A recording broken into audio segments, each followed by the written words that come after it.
कृष्ण जिसे मोह की कालिमा कहते हैं, कंडीशन्ड माइंड कहते हैं, उसे आज का आधुनिक मनोविज्ञान पूरी तरह सहमत है। आधुनिक मनोवैज्ञानिक स्टीवन स्लोमैन और फिलिप फर्नबैच, इनका मानना है कि कृष्ण जिसे मोह की कालिमा कहते हैं वो हमारी जीवन शैली है। हमारा जीवन की जो चर्या है, हमारा वे ऑफ लिविंग, हमारी style of living, way of life जितनी भी है, वो हमारे बिलीफ सिस्टम, हमारी धारणाएं, हमारे मान्यताओं पर उसका प्रतिफलन है। इन वैज्ञानिकों का मानना है कि हमारा जो विश्वास है, जो बिलीफ सिस्टम है, वो सामाजिक धारणाओं से बना हुआ है, जिसे हम कहते हैं कि हमें ज्ञान है, हमारा नॉलेज है, ये उसी का हिस्सा है। इनका मानना है कि जो भी समाज में बोला जाता है, सुना जाता है, ये सामाजिक ज्ञान पूरे समाज में बांटा जाता है और हम उसे बटोर लेते हैं। उसे बटोर कर हम कहते हैं कि ये हमारा ज्ञान है और उसी के आधार पर हम जीना शुरू कर देते हैं। जीवन में जो भी घट रहा है हमारे व्यक्तिगत और सामाजिक, हम इन्हीं धारणाओं से उसको देखते हैं और उसका मूल्यांकन करते हैं। मनोवैज्ञानिक कहते हैं हमारे जितने भी जजमेंट्स हैं, हमारे जितने भी निर्णय हैं, हम समझते हैं बड़े ज्ञान से सोच समझ कर हमने ये निर्णय लिए हैं, तर्कयुक्त है। लेकिन ये वैज्ञानिकों का मानना है हमारा जो भी तर्क है वो ये हमारे धारणाओं से ही उपजता है। फिर इसी के आधार पर, हमारे बिलीफ सिस्टम के आधार पर ही हम नैतिकता अनैतिकता का निर्णय लेते हैं। जितने भी हमारे जीवन के जुड़े हुए जितने भी महत्वपूर्ण निर्णय हैं वो हमारे धार्मिक नैतिकता से जुड़े हुए हैं। सांप्रदायिक जो नैतिकता है उसे जो हमें बताया गया, जिस पर हमने कुछ खोज नहीं किया, इंडिविजुअल हमारा कोई रिसर्च नहीं है, वो हमारे जीवन के जितने भी निर्णय हैं उसको प्रभावित करते हैं, जिसमें शादी नाम की संस्था भी है।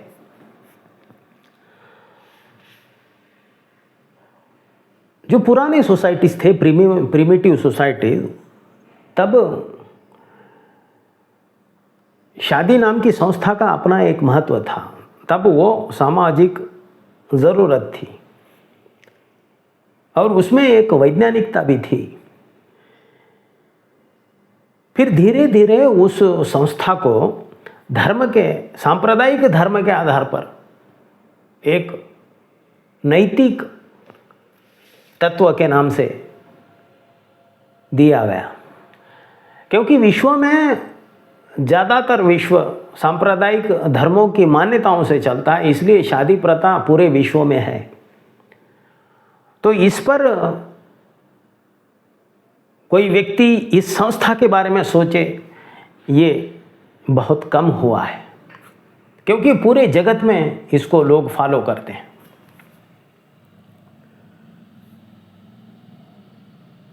लेकिन हम में से कितने ऐसे लोग हैं जो इस पर सोचते हैं कि क्या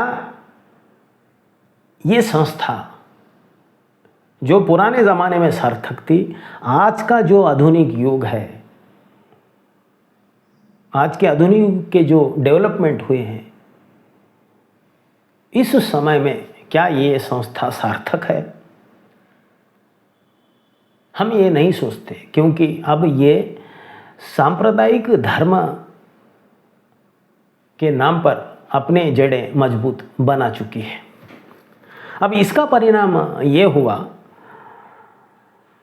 बैल बुद्धि वाले लोग तो इसमें आराम से जी लेते हैं, लेकिन जो जाग चुका है,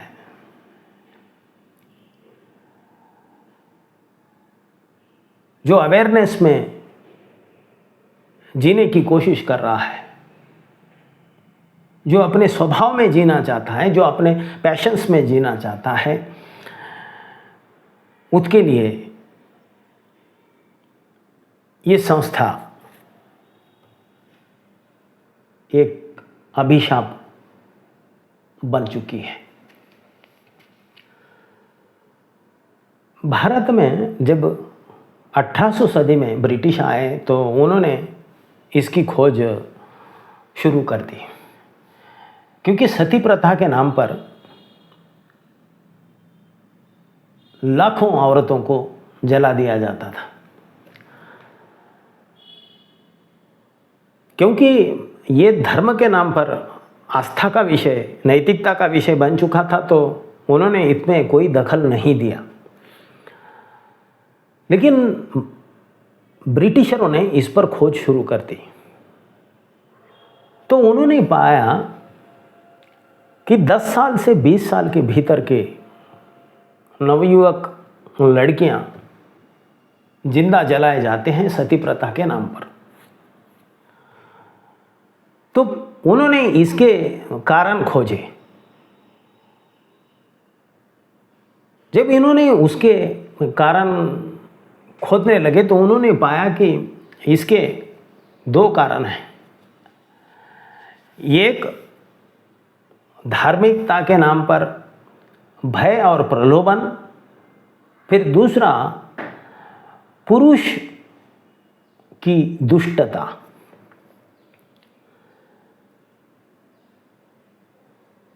खोज में उन्होंने पाया कि स्त्री प्रथा इस तरह मजबूत की गई कि उस स्त्री के माइंड को पूरी तरह से कंडीशन्ड कर दिया गया है, इस बात से कि उसका पति इस पृथ्वी पर उसका परमेश्वर है, उसका भगवान है, और जैसे ही उसका परमेश्वर, उसका भगवान मृत्यु को प्राप्त होता है तो फिर वह स्त्री इस धरती पर पवित्र नहीं रह सकती।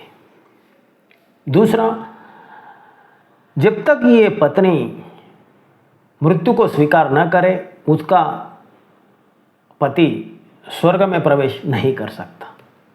तीसरा, फिर जो स्त्री सती नहीं जाती, उसके पति के जितने भी पूर्वज हैं और उसका जो पति का परिवार है, सब पाप से सड़ेंगे, उनको मुक्ति नहीं मिलेगी। फिर उन्होंने देखा कि इसके मनोवैज्ञानिक कारण भी है। क्या होता था पहले, जो अधेड़ उम्र के लोग हैं वो 10, 12, 15 साल के बच्चों से शादी करते थे। गरीबी थी तो बड़े आसानी से बाल विवाह हो जाता था। पैसे वालों लोगों के लिए गैर जिम्मेदार माँ बाप तो बच्चियों को दे देते थे। तो अधेड़ उम्र का पति होता था और 10 से 20 साल के बीच की लड़की होती थी। तो जाहिर है कुछ साल में पति बीमार होता था। अब जैसे ही पति बीमार होता था तो पत्नी को भय होता था उसके मृत्यु का। अपने से ज़्यादा वो पति के मृत्यु से डरती थी, क्योंकि उसे पता था कि जैसे ही पति मर गया तो उसे जिंदा जलाया जाएगा सती के नाम पे। तो जैसे ही बीमारी बढ़ते जाती है और लोगों को, रिश्तेदारों को ये समझ में आता कि अब ये मरने वाला है, तो वो उस बच्ची सी पत्नी को एक तरह से घर में हाउस अरेस्ट करते थे। उसे बाहर कहीं जाने नहीं देते थे ताकि वो भाग ना सके। फिर इंतज़ार करते थे मौत का। फिर ये पत्नी तो भय से भर जाती थी, हम इसकी कल्पना भी नहीं कर सकते। तो फिर धीरे धीरे उसके माँ बाप,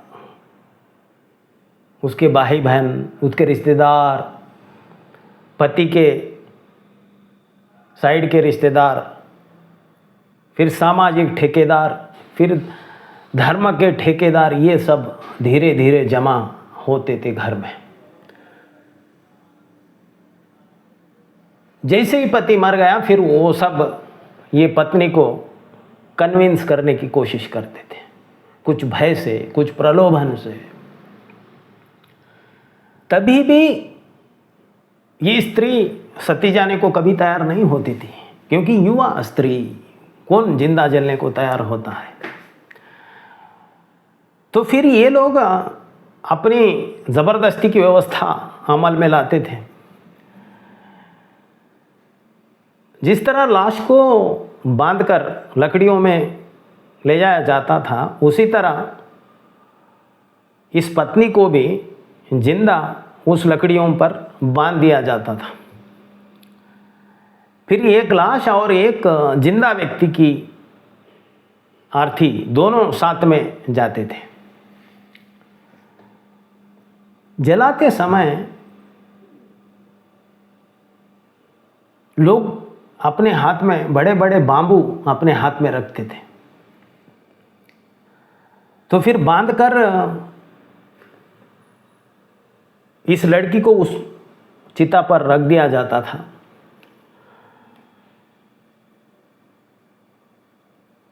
जैसे ही आग चिता को लगाई जाती तो स्वाभाविक है ये स्त्री बचने की कोशिश करती थी। कई बार तो ये कूदती थी उस शरण में से। तो इनके हाथों में जो बांबू रहते थे लोगों के, उस बांबू से वो उसे ढकलते थे फिर चीता में, उसको भागने नहीं देते थे।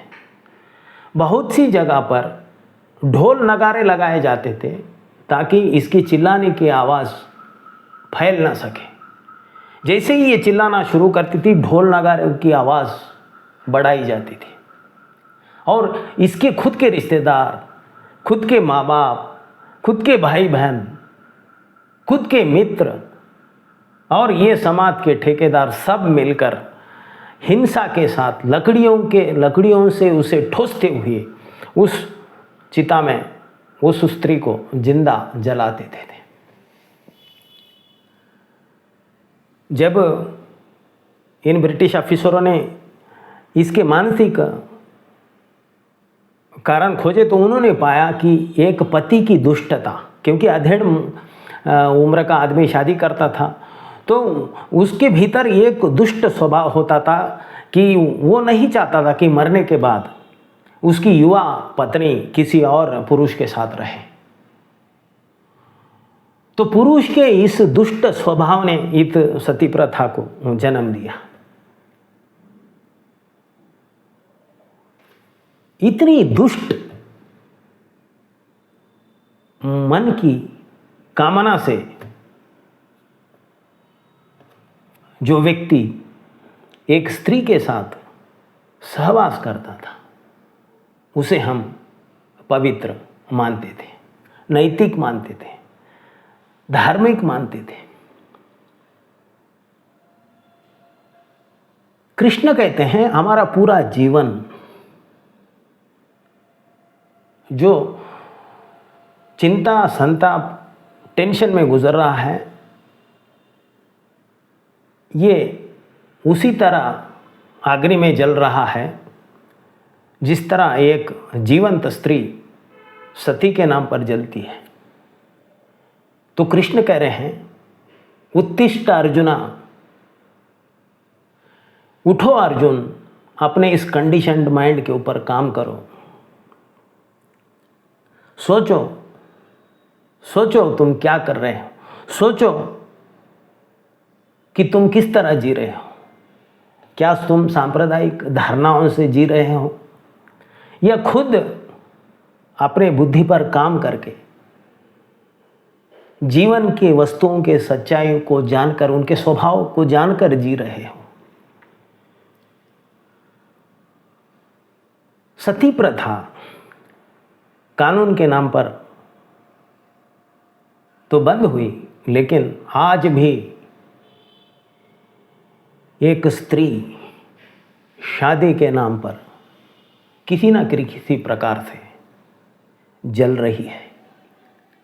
उसका पूरा जीवन जलाकर अस्त व्यस्त किया जा रहा है। इस पर और चर्चा करेंगे। आज इतना ही। नमस्कार।